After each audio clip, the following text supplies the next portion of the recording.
Mantan suami dan ibu mertua pamer beli rumah baru dengan kreditan di depanku, dan merendahkanku hanya seorang karyawan biasa setelah bercerai, padahal akulah pemilik perusahaan dari perumahan itu. Assalamualaikum warahmatullahi wabarakatuh. Halo teman setia cerita Amira. Seperti biasa jangan lupa absen dulu kalian dari kota mana aja nih, yang nama kotanya belum disebut, ataupun yang ingin berbagi kisah hidup yang pernah dialami, komen di bawah ya. Terima kasih untuk kalian semua yang udah komen dari Malang, Kudus, Sumatera, Trenggalek dan Sidoarjo. Bahkan ada yang dari luar negeri, seperti Kucing, Sarawak dan Dubai. Semoga yang udah komen dan subscribe diberi rizki yang berlimpah. Tanpa berlama-lama lagi langsung aja yuk, kita lanjut ke ceritanya.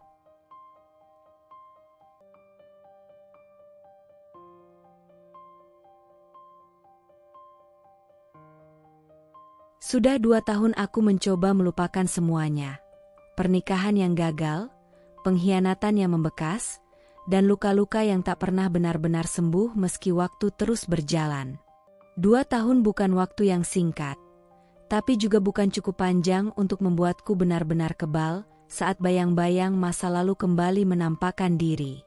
Aku, Nadia, tak pernah menyangka bahwa hari ini, di tengah rutinitas kerja yang biasa, di lokasi proyek perumahan yang aku bangun dari titik nol dengan keringat dan air mata, aku akan bertemu lagi dengan mereka. Fadli, pria yang pernah aku cintai mati-matian tapi meninggalkanku demi egonya, dan Bu Erna, wanita yang dulu memelukku saat akad, namun berubah menjadi sosok yang paling dingin sejak aku tidak bisa memberikan cucu dalam waktu cepat. Hari itu, langit tampak cerah meski udara cukup menyengat. Debu-debu berterbangan setiap kali truk proyek lalu lalang. Aku baru saja selesai memberi arahan pada tim arsitektur tentang perubahan layout taman utama Mahkota Asri Residence, ketika suara tawa yang sangat familiar menusuk gendang telingaku. Aku menoleh perlahan. Pandanganku langsung membeku. Dunia seakan berhenti berputar. Di sisi kanan kawasan proyek, tepat di dekat show unit, berdiri Fadli dalam balutan kemeja putih lengan panjang yang sengaja digulung hingga siku, celana bahan berwarna kaki, dan sepatu kulit coklat tua yang masih tampak mengkilap. Dia mengenakan kacamata hitam, dan senyumnya, ya Tuhan, senyum yang dulu pernah membuatku jatuh berkali-kali, kini justru membuat perutku mual. Di sampingnya, Bu Erna berdiri anggun, mengenakan tunik warna gading dengan bros emas yang mencolok di dada. Rambutnya disanggul rapi, dan seperti biasa, bibirnya dilapisi lipstik merah menyala yang terlalu berani untuk usianya. Di lengan kirinya, menggantung tas mewah bermerek internasional, yang nilainya mungkin cukup untuk membayar gaji beberapa karyawanku sekaligus. Mereka tidak datang sendiri. Seorang sales marketing tampak berjalan di samping mereka, menjelaskan sesuatu sambil menunjuk-nunjuk brosur. Ibu bisa lihat sendiri ya, ujar sang sales antusias, rumah tipe lavender ini punya pemandangan langsung ke danau buatan. Paling premium di kelasnya. Fadli tertawa. Tertawa keras. Tawa yang tak lagi hangat seperti dulu, tapi terdengar arogan dan penuh percaya diri. Akhirnya kami mampu juga beli rumah di Mahkota Asri Residence, katanya sambil menepuk-nepuk bahu sales. Elit banget, ya enggak sih? Bu Erna mendengus pelan, lalu menimpali dengan suara tajam yang masih sama seperti terakhir kali aku dengar, suara yang mampu menjatuhkan harga diri seseorang dalam satu kalimat. Iya dong, katanya, perumahan kayak gini mana mungkin buat semua orang. Apalagi karyawan-karyawan biasa, mana sanggup. Mataku langsung menatap tajam. Karyawan biasa? Oh, kalau saja mereka tahu. Aku berdiri sekitar 10 meter dari mereka, tak bergerak. Hanya diam. Tapi hatiku bergemuruh, seperti ombak besar yang menabrak batu karang. Emosi yang selama ini kupendam tiba-tiba menyeruak begitu saja. Namun aku tahu, ini bukan waktunya untuk meledak. Aku bukan Nadia yang dulu. Aku bukan perempuan lemah yang mereka remehkan. Aku bukan istri yang mereka tinggalkan tanpa penjelasan. Sekarang aku adalah Nadia yang baru. Nadia yang mampu berdiri di atas kakinya sendiri. Nadia yang berhasil membangun Mahkota Group, perusahaan properti yang saat ini tengah menjadi pembicaraan hangat di dunia bisnis. Dan Mahkota Asri Residence, proyek prestisius yang sedang mereka banggakan itu, adalah hasil kerja keras dan dedikasiku selama 2 tahun terakhir. Aku melangkah perlahan, mendekati mereka. Tidak terburu-buru, tidak dengan emosi, tapi dengan kepala tegak dan kepercayaan diri yang lahir dari luka. "Selamat siang," ucapku akhirnya. Fadli spontan menoleh. Matanya membelalak sesaat. Bu Erna bahkan sempat mundur setengah langkah, seolah tak percaya dengan apa yang mereka lihat. Nadia?" gumam Fadli, suaranya berat, agak tercekat. "Kau masih hidup, rupanya," komentar Bu Erna dengan nada nyinyir, meski matanya tak bisa menyembunyikan keterkejutannya. Aku tersenyum. Senyum tenang yang bukan dibuat-buat. "Tentu, Bu. Saya bukan hanya hidup, saya tumbuh. Dan sepertinya kita sedang bertemu di tempat yang sangat menarik, ya?" Aku menatap sales marketing yang berdiri kikuk di tengah kebisuan canggung itu. "Apa sudah dijelaskan siapa developer dari proyek ini?" tanyaku pelan, namun dengan tekanan yang cukup untuk menggetarkan udara. Sales itu mengangguk gugup. "Ibu Nadia, pemilik Mahkota Group, beliau yang membangun semua ini." Mata Fadli membelalak. Wajahnya langsung memucat. Aku melihat rahangnya mengeras, tangannya mengepal, namun ia tidak berkata sepatah kata pun. Bu Erna, yang sedari tadi bersikap pongah, kini tak bisa menyembunyikan keterkejutan dan rasa malu yang menyelinap ke dalam raut wajahnya. Kau pemiliknya?" gumamnya pelan. "Ya, saya yang membangun Mahkota Asri Residence. Tempat yang kalian anggap terlalu elit untuk karyawan biasa." Aku menatap lurus ke matanya. "Tapi tidak terlalu elit untuk seseorang yang pernah kalian remehkan, kan?" Tak ada jawaban. Hanya diam yang menggantung di udara. Diam yang terasa lebih menyakitkan daripada 1000 kalimat. Aku kembali tersenyum. Lalu dengan tenang melangkah pergi, membiarkan mereka berdiri di tengah proyek impian mereka, yang kini menjadi simbol kekalahan mereka sendiri. Dan untuk pertama kalinya sejak perceraian itu, aku merasa menang. Bukan karena membalas, tapi karena aku membuktikan, tanpa harus mengemis cinta, aku tetap bisa berdiri, bahkan lebih tinggi dari sebelumnya.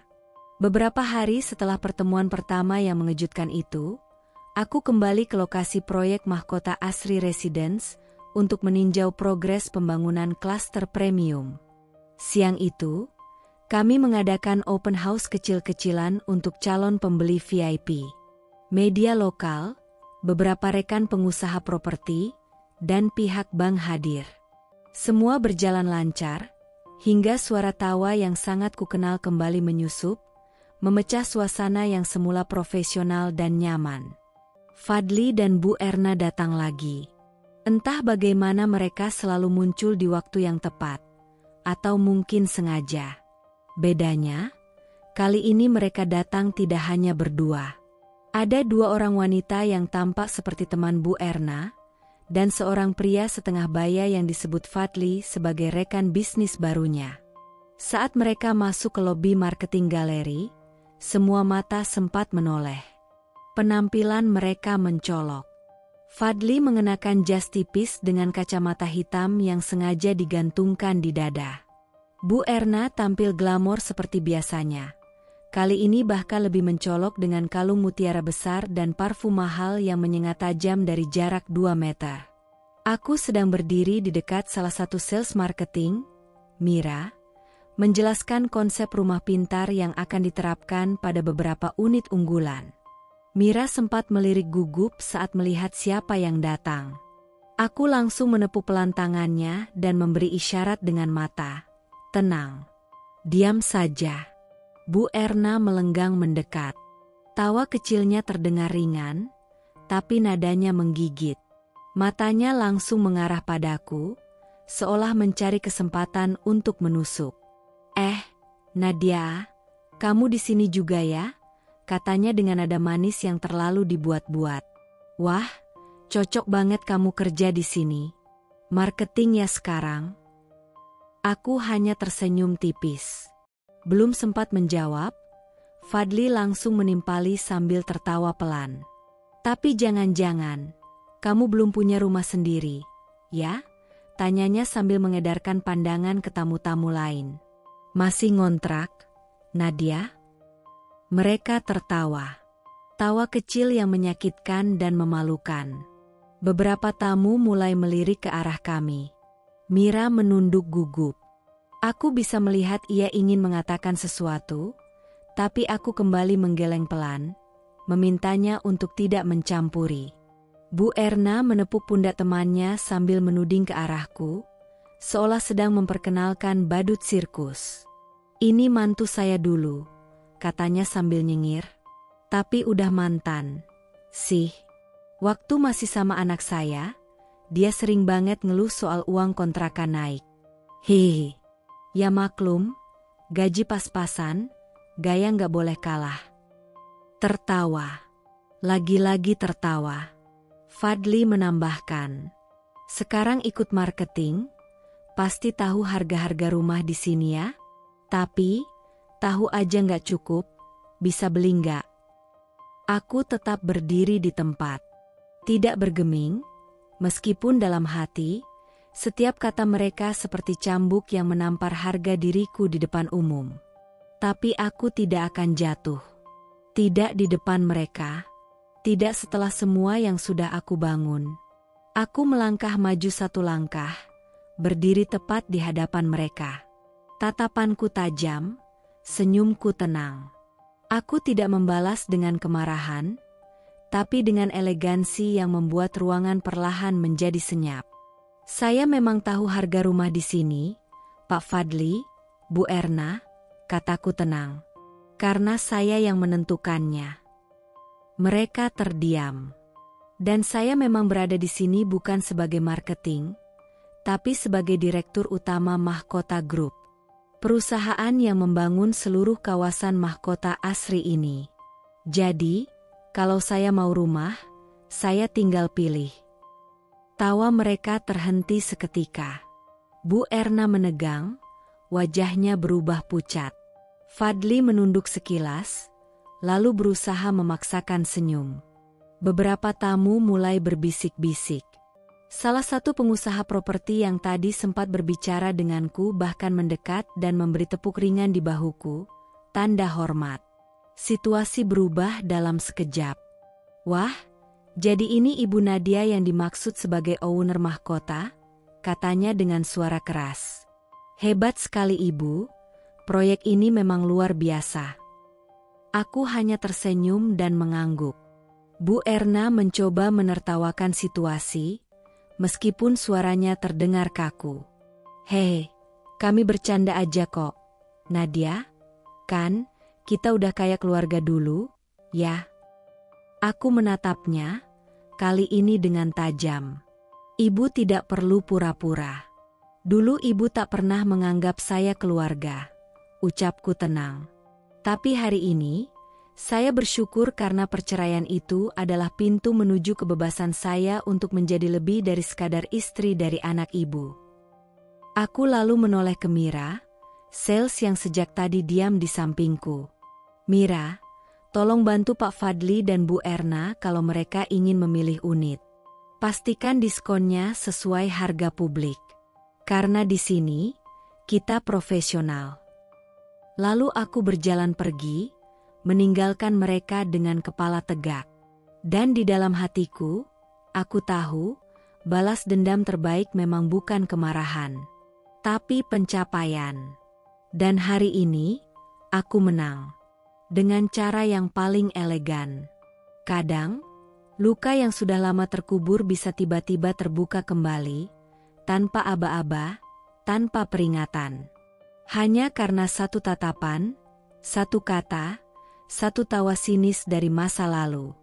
Dan di hari aku dipermalukan di hadapan umum oleh Fadli dan Bu Erna, malam harinya aku duduk sendiri di ruang kerja. Tak ada suara, hanya cahaya remang dari lampu meja dan jendela yang memperlihatkan bayangan siluet kota yang tidak pernah benar-benar tidur. Aku menatap meja penuh dokumen. Tangan kiriku menggenggam secangkir kopi yang sudah dingin. Tapi hatiku jauh lebih dingin. Karena ingatanku kembali menyeretku pada masa lalu yang dulu berusaha aku kubur dalam-dalam. Dulu aku bukan siapa-siapa. Hanya seorang istri rumahan yang mengandalkan gaji bulanan Fadli. Aku tidak bekerja, tidak punya penghasilan, tidak punya suara. Seluruh waktuku habis untuk merawat rumah, memasak, mencuci, dan memastikan Fadli pulang dalam keadaan rumah rapi dan makanan terhidang. Tapi semua itu tak pernah cukup. Setiap pagi, Fadli berangkat kerja dengan wajah datar. Jarang pamit. Kalau pamit pun, tanpa tatapan, tanpa kecupan. Dan setiap malam dia pulang dengan wajah lelah, tapi bukan lelah karena pekerjaan. Aku tahu, lelahnya datang dari rasa bosan. Bosan pada istri yang menurutnya tidak berkembang, tidak bersinar, tidak setara dengan rekan-rekan kerjanya yang penuh gaya dan ambisi. Aku masih ingat malam itu. Malam ketika aku menemukan pesan-pesan di ponselnya. Chat mesra dengan seorang wanita bernama Intan, rekan kerja Fadli di kantor yang sering ia sebut hanya sebagai teman diskusi proyek. Sayang, makasih ya udah nemenin makan siang tadi. Pelukannya bikin aku tenang. Jangan pulang duluan, ya. Aku kangen. Tanganku gemetar. Nafasku sesak. Tapi aku tak langsung marah. Yang kulakukan, hanya diam. Aku duduk di lantai kamar mandi, memeluk lutut, menangis dalam senyap. Sebab aku tahu, jika aku marah, aku akan disalahkan. Dan benar saja, saat aku mengonfrontasinya, Fadli tidak merasa bersalah. Justru balik menyalahkanku. Apa yang kamu kasih ke aku, Nadia? Katanya dengan nada tinggi. Kamu pikir cukup dengan masak dan nyuci? Aku butuh pasangan yang bisa bikin aku bangga. Bukan perempuan rumahan yang penampilannya gitu-gitu aja. Aku menatapnya tak percaya. Aku ini istrimu, Fadli. Aku pilih berhenti kerja demi rumah tangga ini. Itu pilihanmu, bukan permintaanku, bentaknya. Dan sekarang, jangan salahkan aku kalau aku bosan. Besoknya, Bu Erna datang. Alih-alih membelaku, ia justru memojokkanku. Kamu tuh gak punya nilai, Nadia, katanya tajam, matanya menatapku dari atas ke bawah. Cuma karyawan biasa, gaji pas-pasan, gaya sederhana. Kamu kira bisa bawa anakku ke hidup yang lebih tinggi? Aku menahan air mata. Saya sudah berusaha, Bu. Berusaha? Bu Erna tertawa pendek. Kamu gak bisa pelihara suami sendiri, kok berani bilang berusaha? Hari itu, Fadli menjatuhkan talak. Tanpa diskusi, tanpa permintaan maaf. Hanya selembar surat cerai yang dilempar di atas meja makan, seperti kertas tagihan. Aku diusir dari rumah. Tidak diberi nafkah. Tidak diberi hak. Hanya luka. Seminggu setelah perceraian, aku hidup di kamar kontrakan kecil berukuran 3x3 meter. Dindingnya lembab. Tikus berlari di malam hari. Tapi disitulah aku mulai menulis ulang hidupku. Aku ingat duduk di lantai dingin dengan laptop butut, mencoba melamar kerja sambil menahan tangis. Tak ada yang percaya aku akan bangkit. Bahkan aku sendiri pun sempat tak yakin. Tapi dari dasar itulah aku bangun. Aku mulai dari admin kecil di perusahaan properti. Gajinya pas-pasan.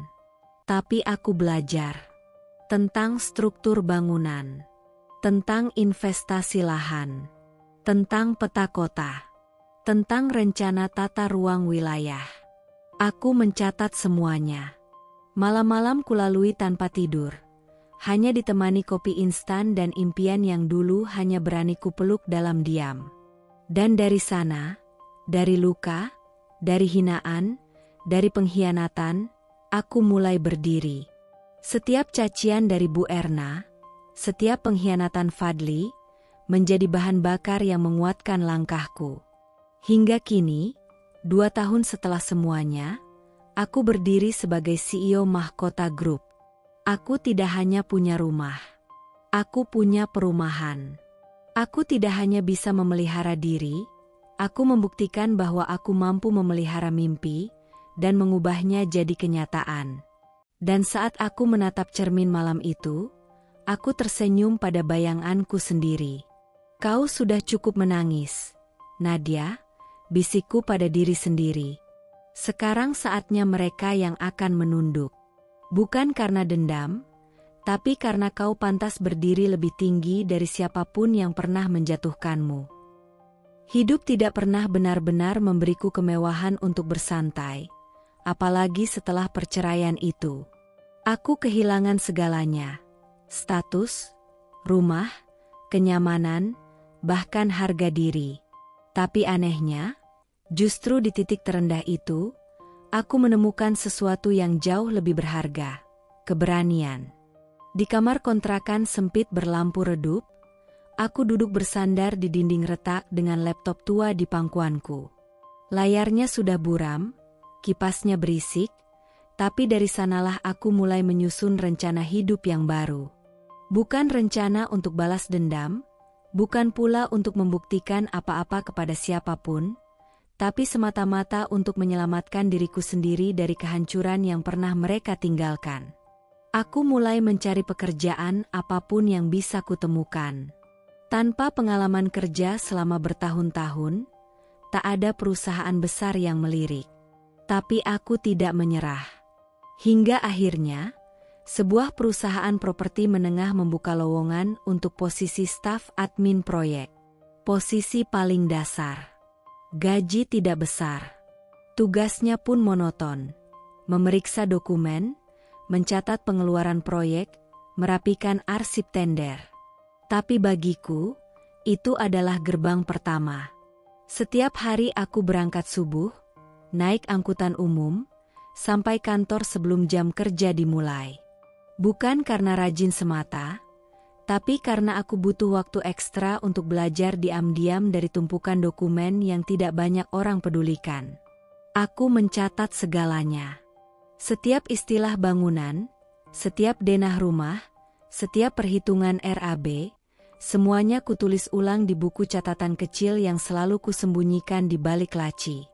Saat makan siang, aku tidak ikut menggosip di pantry. Aku membuka YouTube, menonton seminar properti, mengikuti kursus daring murah tentang manajemen proyek dan investasi lahan. Hidupku berubah menjadi rutinitas yang keras. Siang bekerja, malam belajar. Kadang tertidur di meja, bangun dengan leher kaku dan mata sembab.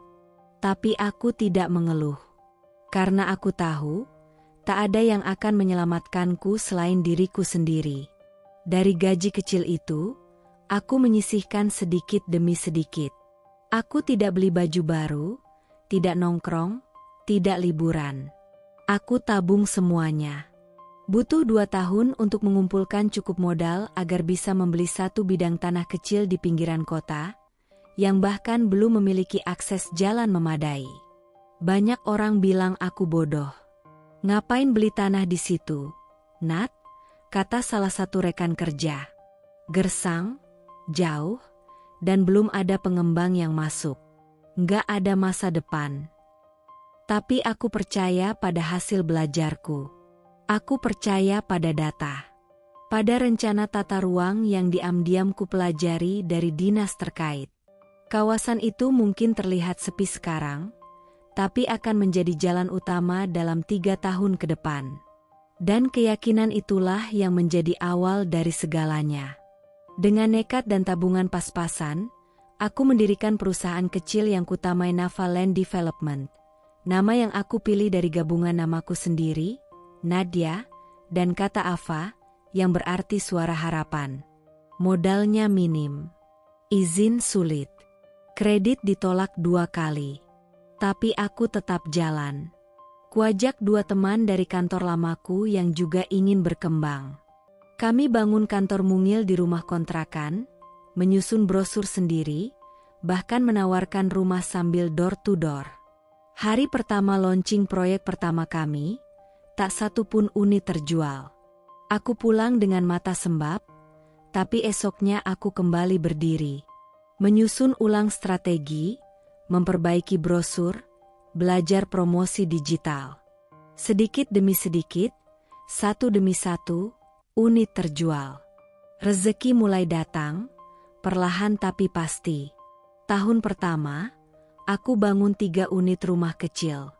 Tahun kedua, bertambah jadi 10 unit. Tahun ketiga, Nafa Land akhirnya dilirik investor dan membuka proyek skala menengah dengan 36 unit rumah di lokasi strategis. Dan hari ini, di bawah bendera baruku, Mahkota Group, aku telah membangun 5 klaster elit di 3 kota besar. Tapi setiap kali aku menatap fondasi bangunan yang kokoh, aku selalu ingat fondasi sejati dari semua ini. Air mata, luka, dan keberanian untuk berdiri kembali. Aku bukan siapa-siapa saat Fadli dan Bu Erna mencampakkanku. Tapi sekarang, aku tahu siapa diriku. Aku perempuan yang mereka anggap lemah, tapi diam-diam sedang menciptakan takdirnya sendiri. Setelah pertemuan tak terduga itu, aku kira mereka tak akan muncul lagi. Aku kira cukup sudah panggung sandiwara itu. Tapi rupanya takdir masih ingin mempertemukanku dengan babak lain dari kisah yang belum sepenuhnya selesai. Beberapa bulan berlalu sejak momen mereka memamerkan diri di lokasi proyek Mahkota Asri Residence. Pekerjaan di kantor makin padat, karena masa pembayaran cicilan DP sedang berjalan. Kami menerima banyak klien yang datang untuk verifikasi data dan penandatanganan dokumen. Seperti biasa, aku mengamati jalannya operasional dari balik ruang kerja kaca di lantai 2 kantor marketing. Hingga suatu pagi yang terlihat biasa, tapi berubah menjadi tidak biasa ketika sebuah mobil mewah berhenti di depan kantor. Aku menajamkan pandangan. Dan benar saja, Fadli dan Bu Erna turun dengan gaya angkuh yang tidak pernah berubah. Fadli mengenakan jas semi-formal, dengan jam tangan mencolok di pergelangan. Sementara Bu Erna melangkah percaya diri dengan tas branded menggantung di siku, senyum tipisnya selalu mengandung aura superioritas. "Selamat pagi, Pak, Bu. Silakan duduk. Ada yang bisa kami bantu?" Sapa salah satu marketing, Rani, yang kebetulan mendapat giliran menyambut klien. "Ah, kamu yang waktu itu, ya?" sahut Bu Erna, memiringkan kepala. "Masih di sini juga, ya?" Nada bicaranya terdengar ramah di permukaan, tapi tajam di dalam. Rani mengangguk sopan. "Iya, Bu. Saya memang bagian dari tim sejak awal." "Bagus, bagus," potong Fadli cepat, melirik sekeliling ruangan. "Tapi ini kantor marketing, ya? Bukan kantor pusat?" "Betul, Pak. Kantor pusatnya ada di pusat kota. Ini cabang lapangan," jawab Rani sambil tersenyum. Bu Erna lalu mencondongkan tubuh sedikit, menatap meja kerja Rani dengan ekspresi mencemooh. "Saya selalu salut, loh, sama orang-orang kayak kamu. Kerja dari pagi sampai sore, tapi gajinya ya gitu, kan?" "Hehe, iya betul. Tapi hati senang, Bu," balas Rani, masih berusaha sopan. "Ya asal cukup buat hidup. Ya, Fadli menimpali sambil tertawa kecil. Tapi susah juga sih kalau penghasilan masih level pekerja kecil. Mana bisa punya rumah kayak di mahkota Asri? Rani mulai gelisah. Ia melirik ke arahku di atas. Mataku dan matanya bertemu sejenak. Ia tampak ingin meminta izin bicara atau klarifikasi, tapi aku cukup mengangguk kecil. Jangan dibalas. Biarkan mereka berkata sesuka hati. Kami datang ini mau urus cicilan DP. Ya, kata Bu Erna akhirnya. Tapi tolong cepat. Saya nggak biasa kelamaan duduk di ruangan sempit kayak gini. Rani bangkit untuk mengambil berkas, dan saat itulah aku memutuskan turun dari ruangan atas. Langkah kakiku terdengar jelas di tangga. Tumit sepatuku beradu pelan dengan lantai granit kantor. Saat aku muncul dari balik lorong, mereka melihatku. Wajah Fadli berubah sepersekian detik. Terkejut, gugup, tak percaya. Tapi seperti biasa, ia segera menyembunyikannya di balik senyum hambar. Sementara Bu Erna mendengus pelan, pura-pura tidak terpengaruh. Aku mendekat, berdiri di samping meja Rani. Selamat pagi, ucapku datar namun penuh wibawa. Saya dengar ibu dan bapak datang untuk menyelesaikan administrasi. Bu Erna menyipitkan mata. Kamu kerja di sini juga? Tanyanya, nyaris seperti menahan tawa. Aku tersenyum tipis. Bisa dibilang begitu. Wah, hebat ya. Naik jabatan? Dari marketing biasa jadi supervisor. Ya? Tanya Fadli. Nada suaranya merendahkan meski mencoba terdengar ramah. Aku menatap mereka bergantian. Jantungku berdetak tenang. Tapi ada bara kecil dalam dadaku yang mulai menyala. Saya bukan marketing, bukan juga supervisor. Lalu siapa? Bu Erna tertawa pelan. Jangan bilang kamu manajer di sini. Aku melipat tangan di depan dada. Tatapanku tegak, nadaku tegas namun halus. Saya pemilik Mahkota Group. Perusahaan yang membangun Mahkota Asri Residence, tempat kalian beli rumah itu. Kedua wajah mereka membeku. Seperti patung marmer yang tak siap mendengar kebenaran pahit. Fadli membuka mulut, lalu menutupnya lagi.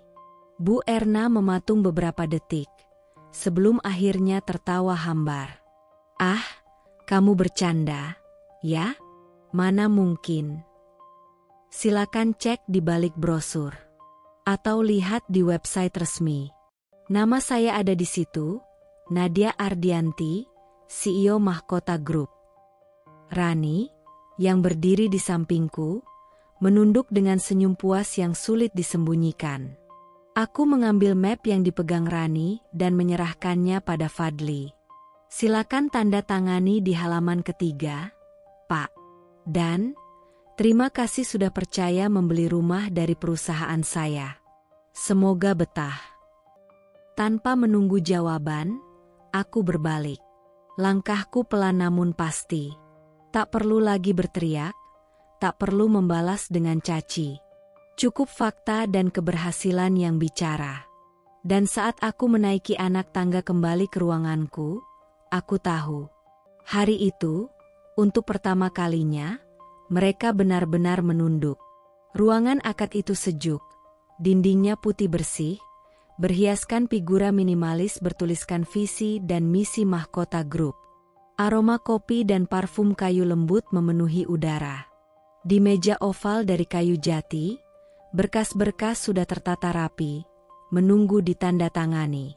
Seorang staf legal perusahaan, Dimas, membuka map coklat berlogo Mahkota Group.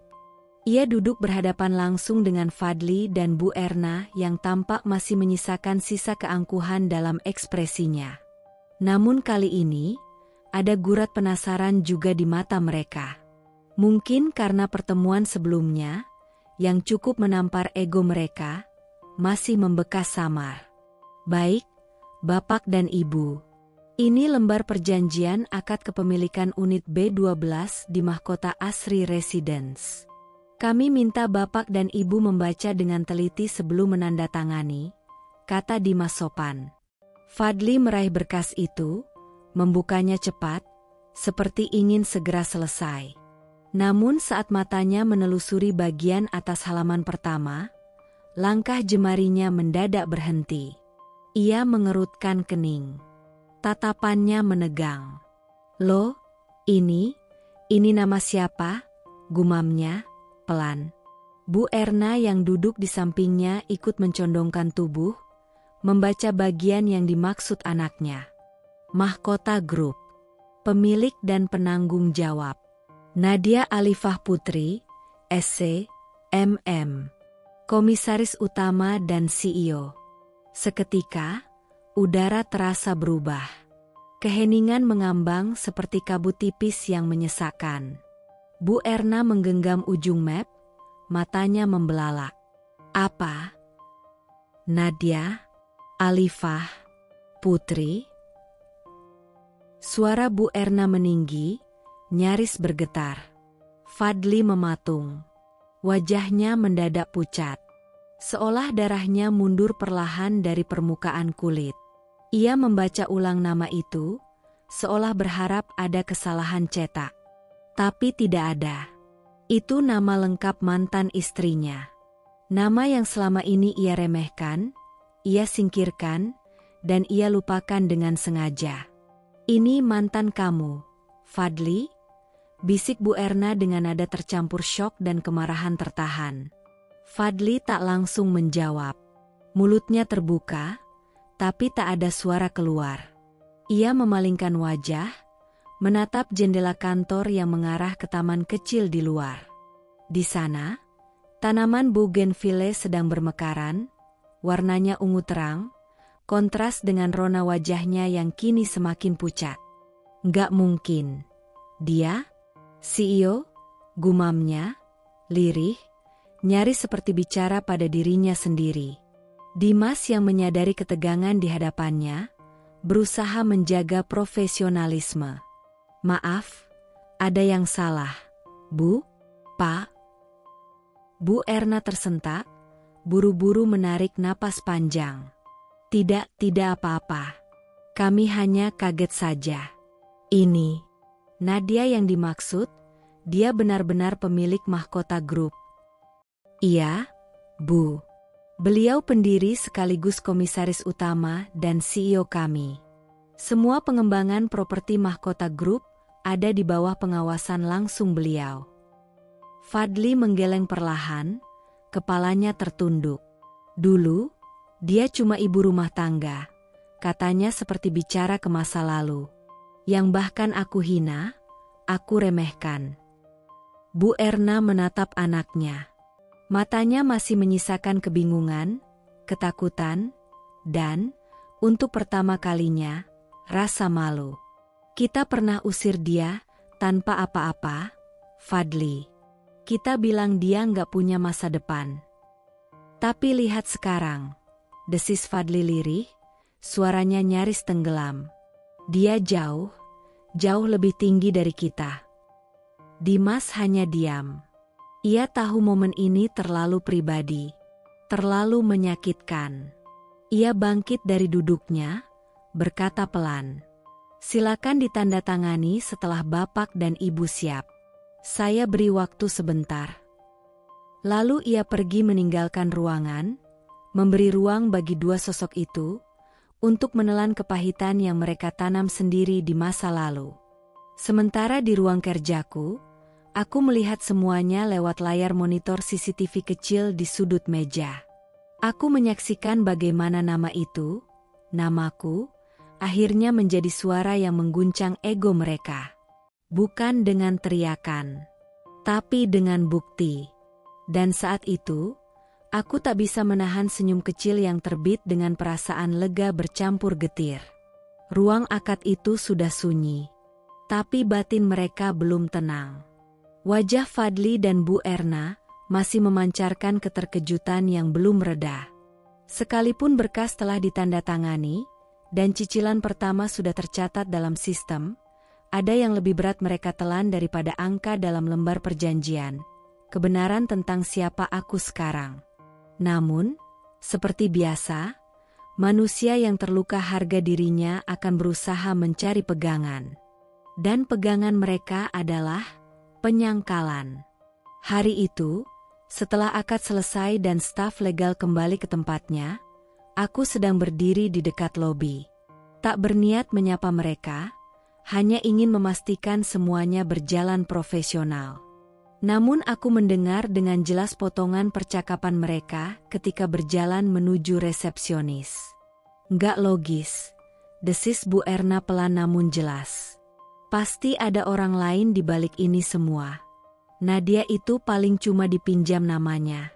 Mana mungkin dia bisa bangun perusahaan sebesar ini? Iya, mungkin suami barunya yang punya duit. Dia cuma dipakai buat tampil di depan. Timpal Fadli cepat, seolah ingin meredam rasa malu yang mulai menggerogoti harga dirinya. Resepsionis yang menyambut mereka, Ratih, masih muda dan ramah, tampak menyadari nada bicara sinis itu. Tapi ia tetap tersenyum profesional. "Maaf, Bu. Ada yang bisa saya bantu?" tanyanya sopan. "Iya," sahut Fadli, bersandar di meja resepsionis. "Kami penasaran aja. Ini Mahkota Group, pemilik aslinya siapa sih? Maksudnya yang benar-benar punya dana, yang bangun semuanya dari nol." "Betul," tambah Bu Erna cepat. "CEO-nya si Nadia itu, Nadia Alifah Putri, itu kan baru, ya? Paling kan, cuma sebagai wajah perusahaan aja." Ratih tersenyum kecil. Ia sudah sering menghadapi klien-klien sombong, tapi yang satu ini berbeda. Mereka tak hanya angkuh, tapi juga terjebak dalam keangkuhan masa lalu mereka sendiri. "Maaf, Bu, Pak," katanya tenang. Ibu Nadia bukan hanya wajah perusahaan. Beliau pendiri Mahkota Group. Beliau memulai semuanya dari nol, dari tim yang sangat kecil. Justru karena perjuangan beliaulah perusahaan ini bisa seperti sekarang. Fadli tercekat. Bu Erna menggertakkan gigi. Tapi, dia pernah jadi ibu rumah tangga, kan? Nggak mungkin punya modal besar untuk memulai ini semua, kata Fadli, hampir seperti sedang membela egonya sendiri. "Mungkin memang dulu begitu, Pak," jawab Ratih dengan sopan namun tajam. Tapi justru dari keterbatasan itu, beliau belajar. Beliau kerja siang malam, ikut pelatihan, bahkan bangun bisnis pertamanya hanya dari tabungan pribadi. Semua tim tahu sejarah beliau. Kami sangat menghormatinya. Ucapan itu seperti tamparan. Bukan karena suaranya keras, tapi karena kebenarannya terlalu terang untuk disangkal. Fadli terdiam. Bu Erna menarik napas berat, seperti ingin melawan kata-kata itu, tapi tak punya celah untuk menyerang. "Kami juga sering melihat beliau turun langsung ke lapangan, Bu," lanjut Ratih. "Ke proyek, ke rapat, bahkan ke acara CSR. Nggak pernah sembunyi di balik jabatan. Beliau benar-benar pemimpin di sini, bukan hanya nama." Keheningan jatuh. Fadli menunduk. Matanya menatap lantai marmer, namun pikirannya jauh lebih dalam dari itu. Ia sedang mencoba menerima kenyataan bahwa perempuan yang dulu ia rendahkan, kini berdiri lebih tinggi dari tempat ia berpijak. Dari lantai 2, aku masih menyaksikan dari balik kaca. Tapi kali ini aku tak tersenyum. Tidak puas, tidak sombong. Hanya sunyi. Karena aku tahu, sebanyak apapun mereka menyangkal, fakta tak bisa dibantah. Dan aku tak perlu membela diri. Aku hanya perlu berdiri. Dan itulah yang akan terus kulakukan. Senja mulai turun perlahan di balik jendela kantorku yang menghadap ke arah barat. Sinar jingga menyusup di antara tirai, membias ke lantai kayu yang tenang. Di atas meja, Tumpukan dokumen belum tersentuh, laptop menyala tapi sunyi. Saat itulah ponselku bergetar. Sebuah pesan masuk dari nomor yang sudah lama kuhapus, namun tetap ku kenal tanpa perlu melihat namanya. Fadli. Hai, Nadia. Boleh kita bicara? Sekedar kopi sore. Seperti dulu. Banyak hal yang ingin aku sampaikan.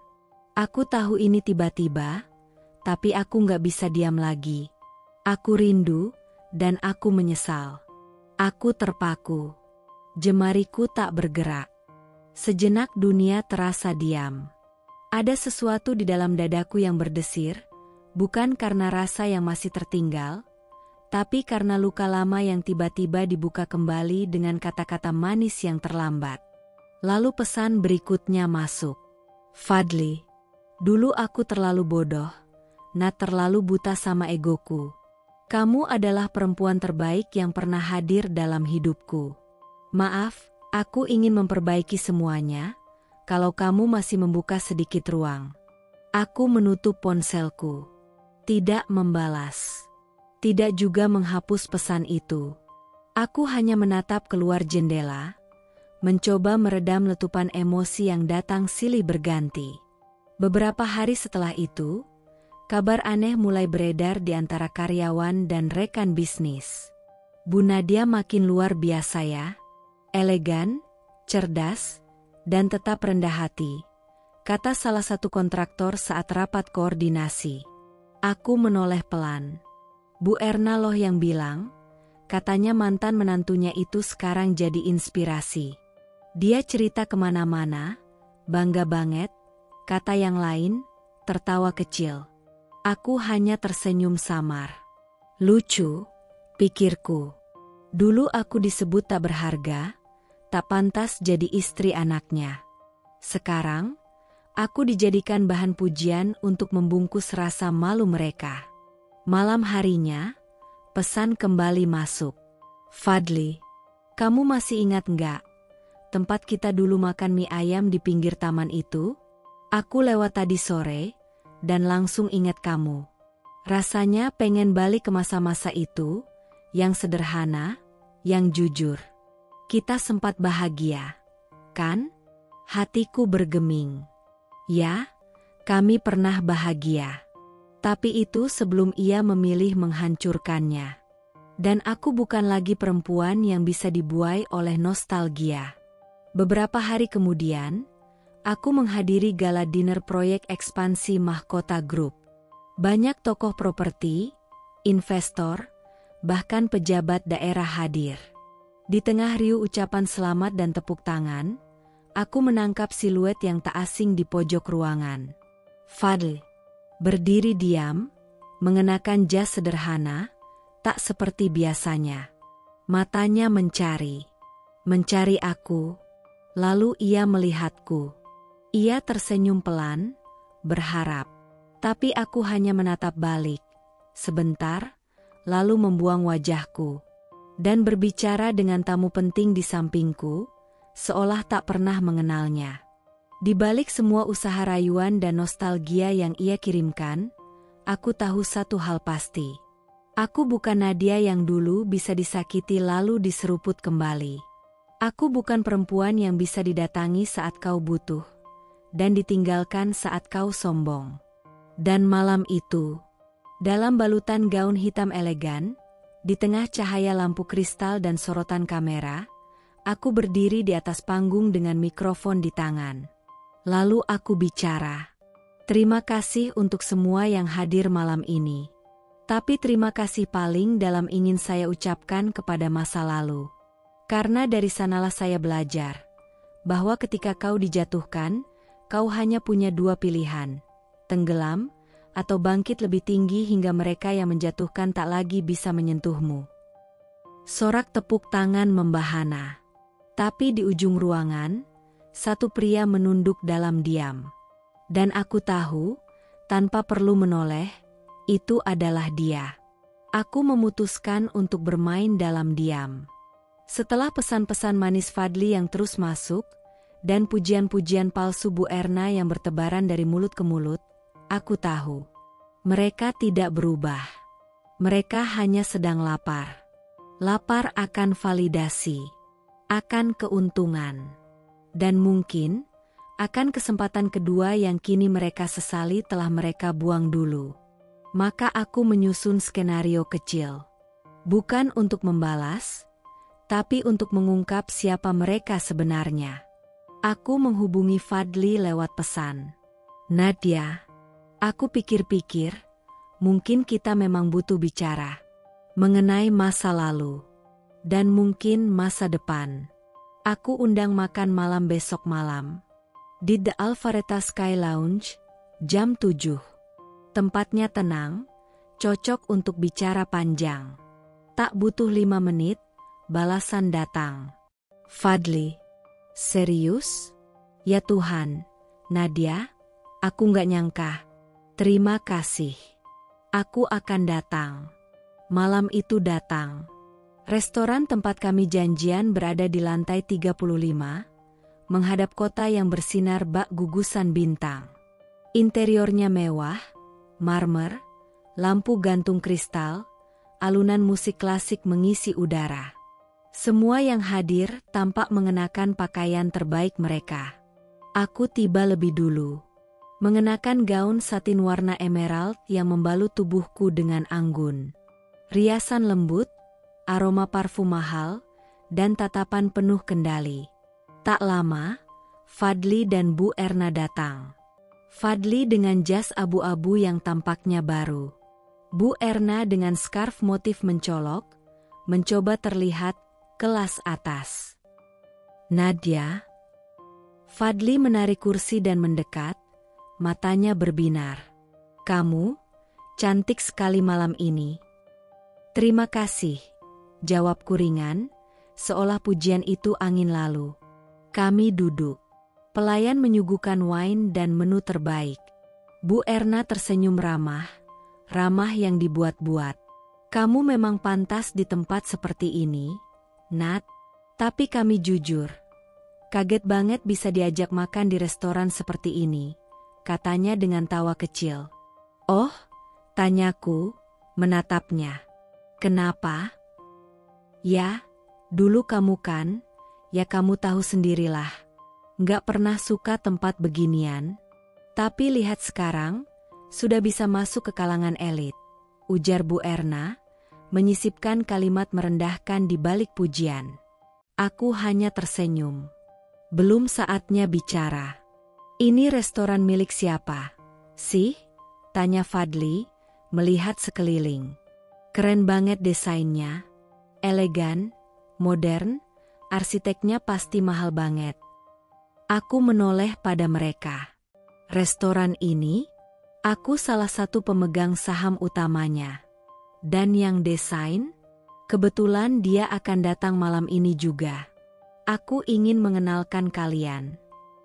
Fadli dan Bu Erna terdiam sejenak.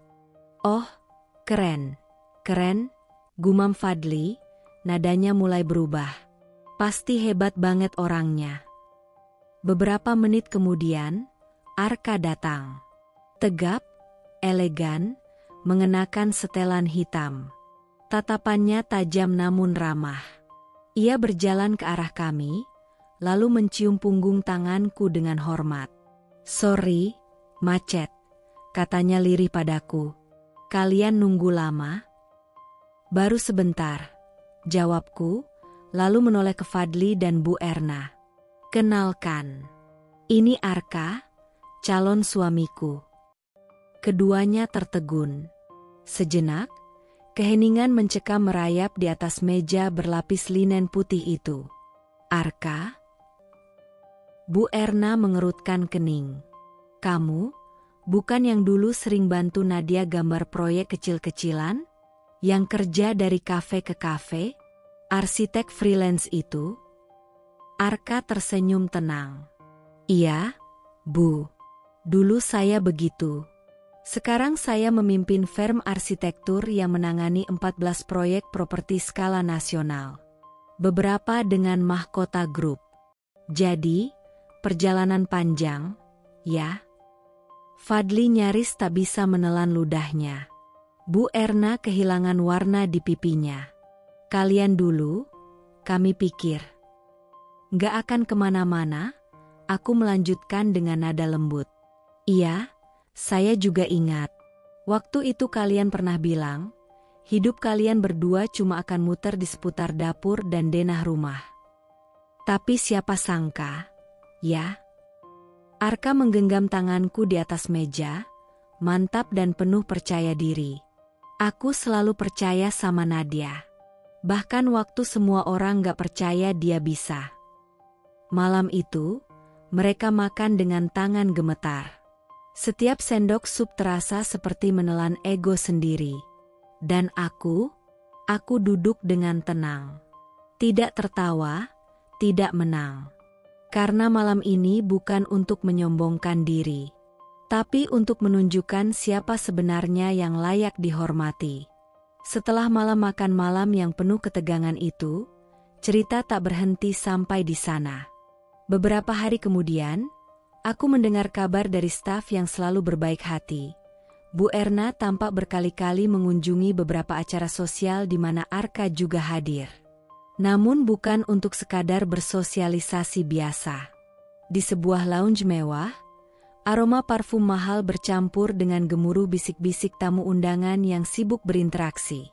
Di sudut ruangan, Bu Erna berdiri sendiri dengan gelas kristal di tangan, menatap Arka yang sedang bercengkerama dengan beberapa pengusaha. Wajahnya pucat, matanya menyiratkan campuran antara kekaguman dan kegelisahan yang dalam. Tak lama, ia melangkah mendekat dan menyapa dengan senyum yang dipaksakan. Arka, ya? Aku Bu Erna, ibu dari Fadli. Suaranya lembut, tapi ada nada yang mencoba menyembunyikan rasa cemas. Arka tersenyum ramah, tetap tenang. Senang bertemu Ibu Erna. Aku sering dengar banyak tentang ibu. Bu Erna tertawa kecil, lalu melirik sekeliling. Kau tahu, Fadli sudah cukup jatuh dalam beberapa waktu ini. Sudah kehilangan segalanya, pekerjaan, kepercayaan, bahkan aku sebagai ibunya, merasa sangat sedih melihat dia seperti itu. Aku mengerti perasaan ibu, jawab Arka pelan. Kadang hidup memang penuh ujian. Bu Erna menunduk sejenak, lalu mengangkat kepala, menatap Arka dengan sorot mata yang berbeda. Arka, aku ingin kau mengerti, ini bukan cuma soal bisnis. Fadli, dulu adalah calon menantuku. Aku ingin kau lihat dia, bukan hanya sebagai mantan suami Nadia, tapi sebagai pria yang masih layak mendapatkan perhatian dan mungkin kesempatan. Arka menatap Bu Erna dengan penuh empati, namun tetap menjaga jarak. Aku menghargai niat ibu. Tapi keputusan ada di tangan Nadia dan Fadli sendiri. Aku tak ingin ikut campur dalam masa lalu mereka. Wajah Bu Erna mengeras seketika. Ada kegigihan yang tiba-tiba muncul dalam tatapannya. Arka, aku harap kau bisa menjadi sosok yang bisa menenangkan semua ini. Jangan biarkan Fadli terus tenggelam dalam kesalahan. Arka mengangguk pelan, namun suaranya tetap tegas. Terima kasih, Ibu. Aku akan berusaha melakukan yang terbaik untuk Nadia, dan juga untuk menjaga hubungan baik semua pihak. Di luar, aku mengamati dari kejauhan. Menyaksikan ibu mertua yang dulu menghina kini merendah dengan cara yang tak terduga. Ada kepedihan, tapi juga keputusasaan yang menyelinap di balik setiap kalimatnya. Aku tahu satu hal pasti, perang ini belum berakhir. Dan aku siap untuk melangkah lebih jauh. Pagi itu, di balik meja kerjaku yang rapi, aku menatap layar komputer dengan mata tajam dan hati yang beku. Di dalam diam, aku merencanakan langkah yang tak pernah mereka duga. Tim legal Mahkota Group sudah aku perintahkan untuk melakukan pengecekan ulang dokumen cicilan Fadli dan Bu Erna. Ada sesuatu yang mencurigakan, data penghasilan mereka yang seharusnya menjadi dasar kredit diduga dimanipulasi. Aku tahu, Ini kesempatan untuk membuat mereka merasakan sedikit ketidaknyamanan yang dulu sering mereka berikan padaku. Di ruang meeting, aku berdiri di depan tim legal yang terdiri dari beberapa orang profesional. Pastikan semua dokumen pembayaran dan penghasilan Fadli serta Bu Erna diperiksa dengan seksama. Perintahku dengan nada tegas, tapi suara tetap dingin tanpa emosi. Salah satu staf mengangguk. Iya, Bu Nadia. Kami akan cek semua data yang mereka berikan saat pengajuan kredit. Jika ditemukan ketidaksesuaian, proses mereka bisa tertunda, bahkan batal. Aku tersenyum kecil. Itu bukan niat untuk menghancurkan, tapi sebagai pelajaran. Hari-hari berlalu dan pesan dari marketing mulai berdatangan. Mereka memberi kabar bahwa proses pencairan cicilan Fadli dan Bu Erna macet di bagian administrasi. Bu Nadia, kami sudah menghubungi mereka. Tapi mereka kelihatan bingung dan frustrasi karena dokumen mereka tidak lengkap dan ada ketidaksesuaian data yang harus diperbaiki. Lapor tim marketing, aku menghela napas dalam-dalam. Biarkan mereka mengalami sendiri bagaimana rasanya diperiksa dan diragukan, pikirku. Malam harinya, Fadli mengirim pesan yang berbeda dari biasanya. Fadli, Nadia, aku nggak ngerti kenapa cicilan kami tiba-tiba bermasalah. Ini sangat menyulitkan. Bisa bantu jelaskan? Aku membaca pesan itu perlahan, mengingat masa lalu yang penuh sakit. Lalu, kutulis balasan singkat tapi penuh makna. Nadia, kalau memang semuanya jujur dan benar, tentu tidak akan ada masalah. Aku hanya memastikan semua proses berjalan sesuai aturan. Sama seperti aku pernah dihargai karena kejujuran dan kerja keras, aku berharap kalian juga begitu. Pesan itu tak kubalas lagi. Aku tahu, mereka harus menghadapi konsekuensi dari apa yang mereka lakukan dan sembunyikan. Ini bukan sekadar balas dendam, ini tentang keadilan yang terlambat kuperoleh. Di luar sana, di balik senyum palsu mereka, aku tahu mereka sedang merasakan apa yang dulu mereka tabur padaku. Sedikit demi sedikit, aku mengikis tumpukan kebohongan mereka. Dan aku siap melangkah lebih jauh, dengan kepala tegak dan hati yang penuh keberanian. Fadli duduk terpaku di kursi ruang tamu yang remang. Wajahnya tak berani menatap layar laptop yang berisi tagihan cicilan rumah yang menumpuk. Angka-angka itu seperti jarum-jarum tajam yang terus menusuk dada. Telepon berdering, tapi ia tak punya keberanian menjawab. Di kantornya, suasana berubah menjadi medan perang yang sesungguhnya. Pak Fadli, kami dapat laporan ada ketidaksesuaian data slip gaji Anda. Ini masalah serius, bisa berdampak pada posisi Anda, ujar seorang HR dengan nada tegas namun bersimpati. Fadli menunduk, napasnya sesak. Saya hanya ingin agar keluarga bisa tetap punya rumah.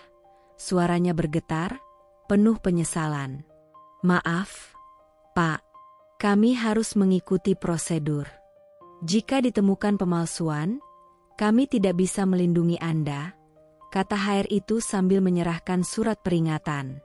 Di rumah, Bu Erna mendengar kabar itu dengan wajah muram. Ia mencoba menelpon Fadli, tapi hanya mendapat nada sibuk. Fadli, kenapa kau melakukan semua ini? Suara Bu Erna bergetar penuh kecewa saat akhirnya berbicara lewat telepon. Maaf, Bu, aku tak mau mengecewakanmu. Tapi semuanya sudah terlalu jauh, jawab Fadli lirih, hampir putus asa. Tagihan terus menumpuk, cicilan rumah yang dulu begitu ingin mereka miliki kini berubah menjadi beban yang mencekik. Rekening ban mulai menipis, dan tekanan datang dari semua sisi. Di malam yang sunyi, Fadli duduk termenung, mengenang masa-masa dulu saat Nadia masih di sisinya, saat segalanya terasa sederhana dan penuh harapan. Namun kini, semua hancur berkeping-keping. Kenapa aku harus jatuh sebegini? Kenapa aku yang dulu memandang rendah dia, kini justru harus menelan rasa malu dan kehancuran? bisiknya pilu. Aku hanya melihat semua ini dari jauh, tanpa kata. Kadang, balas dendam yang paling pahit adalah saat mereka merasakan akibat dari pilihan dan kebohongan sendiri. Dan aku memilih melangkah maju dengan teguh, meninggalkan masa lalu yang kelam. Fadli menatap kosong ke sudut ruangan kontrakan kecil itu. Dinding-dindingnya tipis, lampu remang, dan bau pengap yang melekat sudah menjadi bagian hidupnya sehari-hari sekarang.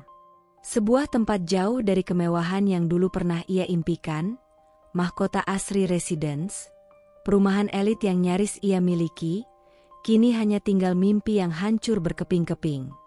Dulu, wanita itu, pelakor yang merebut hatinya dari Nadia, selalu menjadi alasan dia bertahan. Janji-janji manis dan mimpi-mimpi palsu yang mereka anyam bersama tampak seperti cahaya di ujung terowongan gelap kehidupannya. Namun, kini wanita itu pergi.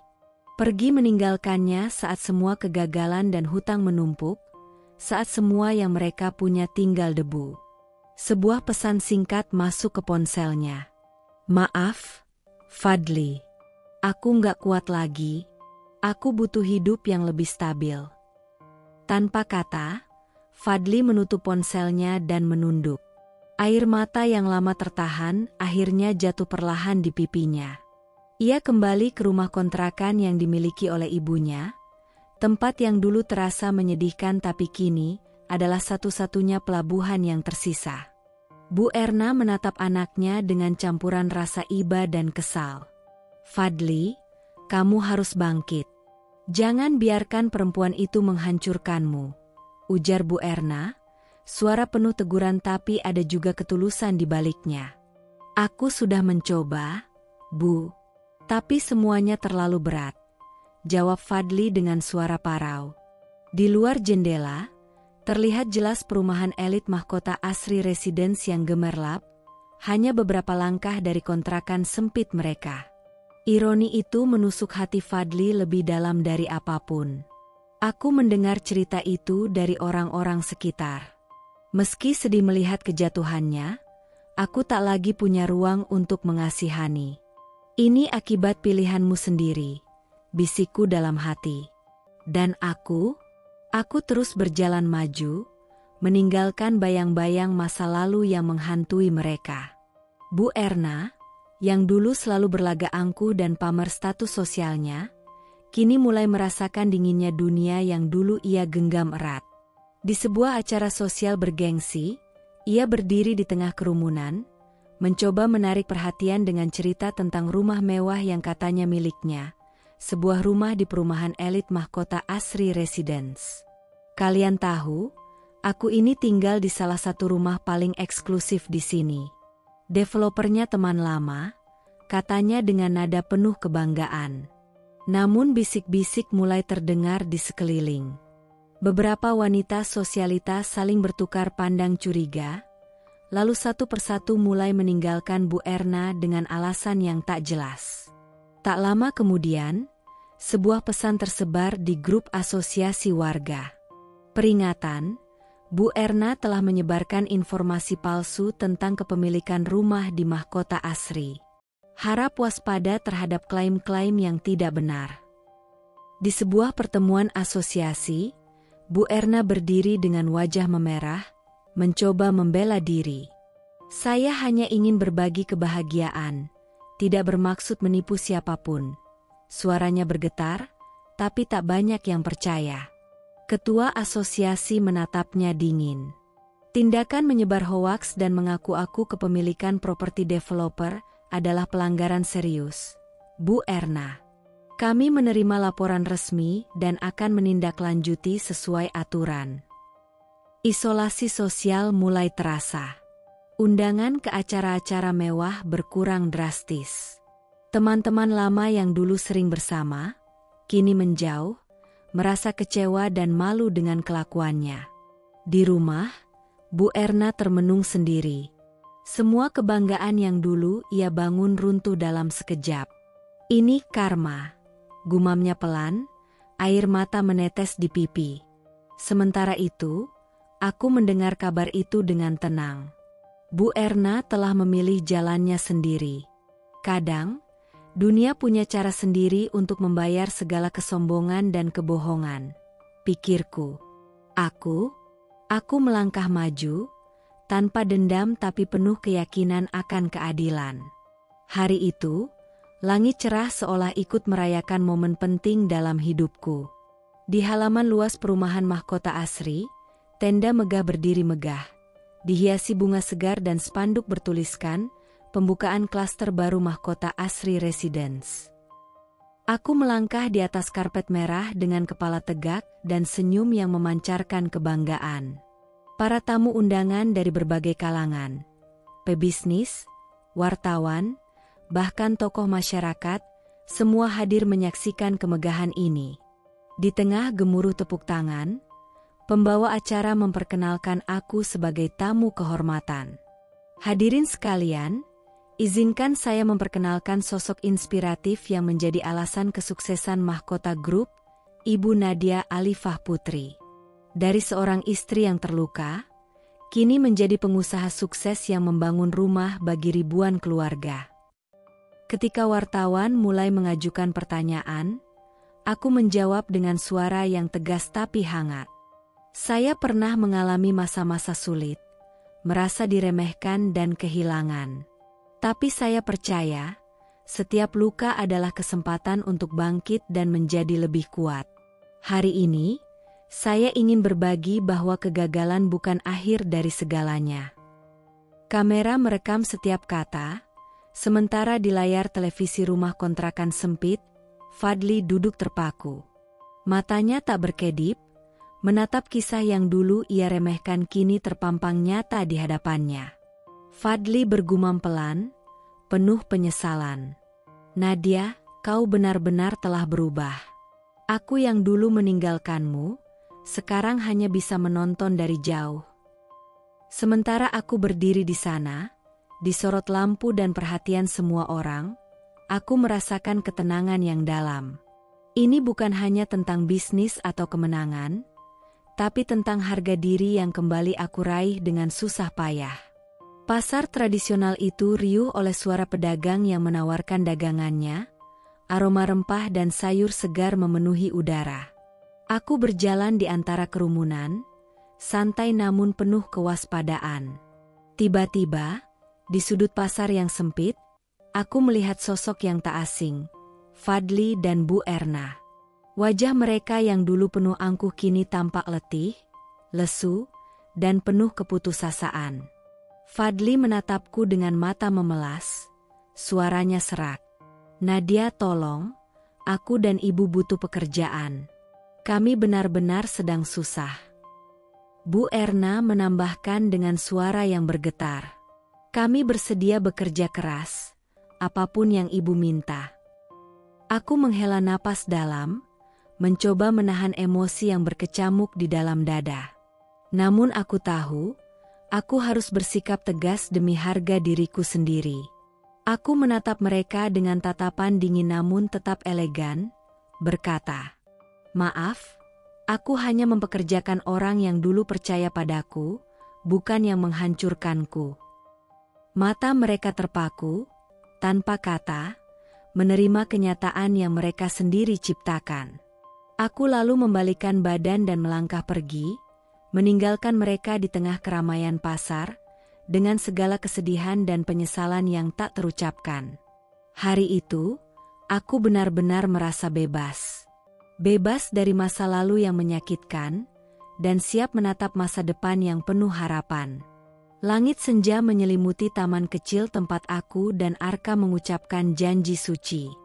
Resepsi sederhana, penuh kehangatan dan cinta tulus, jauh dari gemerlap palsu yang pernah kuhadapi dulu. Di antara keluarga, teman, dan sahabat, aku merasakan damai yang sesungguhnya, dukungan tanpa syarat dari orang-orang yang benar-benar peduli. Bisnisku terus berkembang, bukan hanya di kota ini, tapi juga merambah ke berbagai daerah lain. Mahkota Group kini bukan hanya simbol kesuksesan, tapi juga bukti perjuangan dan keteguhan hati. Sementara itu, Fadli dan Bu Erna tetap terperangkap dalam kenangan pahit dan penyesalan yang tak pernah mereka dapat tebus. Hidup mereka berjalan di jalan yang berbeda, penuh dengan kegagalan dan kehilangan. Di sebuah acara resmi, aku berdiri di podium, menatap audiens yang penuh hormat dan kagum. Suaraku lantang dan penuh keyakinan. Kalian dulu membanggakan rumah yang bahkan tak pernah kalian miliki, sementara aku yang membangun seluruh perumahannya. Senyum mengembang di wajahku, bukan karena dendam, tapi karena keadilan akhirnya berpihak pada yang benar. Aku melangkah maju, membawa masa depan yang cerah, bebas dari bayang-bayang masa lalu. Ini bukan hanya tentang kemenangan bisnis. Ini adalah kemenangan jiwa yang pernah terluka dan kini bangkit dengan gagah. Kisah Nadia adalah gambaran nyata tentang kekuatan tekad dan keberanian untuk bangkit dari luka masa lalu. Dari seorang istri yang diremehkan dan dikhianati, ia berubah menjadi wanita mandiri dan sukses yang membangun kerajaan bisnisnya sendiri. Perjalanan Nadia mengajarkan bahwa kegagalan bukanlah akhir, melainkan awal dari perjuangan yang lebih besar. Sementara masa lalu yang penuh pengkhianatan dan penghinaan membawa luka, Nadia memilih untuk membalasnya bukan dengan kebencian, melainkan dengan kerja keras, ketegasan, dan integritas. Karma datang pada waktunya, bukan sebagai balas dendam, tapi sebagai keadilan yang wajar terjadi. Kisah ini mengingatkan kita bahwa menghargai diri sendiri dan tetap berpegang pada nilai-nilai adalah kunci untuk meraih kemenangan sejati. Nadia membuktikan bahwa dari kesakitan bisa lahir kekuatan, dan dari pengkhianatan bisa tumbuh keberhasilan yang sesungguhnya.